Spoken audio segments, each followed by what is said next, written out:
आता फास्टॅग नसेल तर एप्रिल पासून दुप्पट टोल भरावा लागणार आहे। राज्यातील MSRDCच्या टोल नाक्यांवरती रोख भरल्यास भुर्दंड लागणार आहे। टोल नाक्यांवरील वाहनांच्या रांगा कमी करण्यासाठी हा निर्णय घेण्यात आलाय।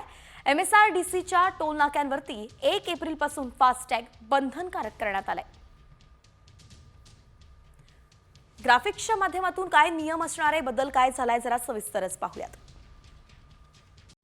कॉमस्कोर नुसार आता isakal.com आहे देशातील नंबर 1 ची मराठी न्यूज वेबसाईट। प्रत्येक अपडेटसाठी isakal.com ला नक्की भेट द्या।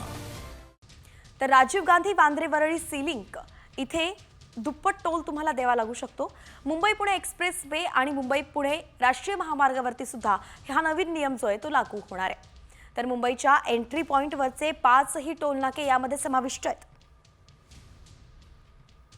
समृद्धी महामार्गावरचे 23 टोल नाके सुद्धा या अंतर्गत येतात। तर नागपुरात 5, सोलापुरात 4 आणि छत्रपती संभाजीनगरमध्ये 3 टोल नाके जे आहेत त्यांच्यावरती हा नियम 1 एप्रिल पासून लागू होणार आहे।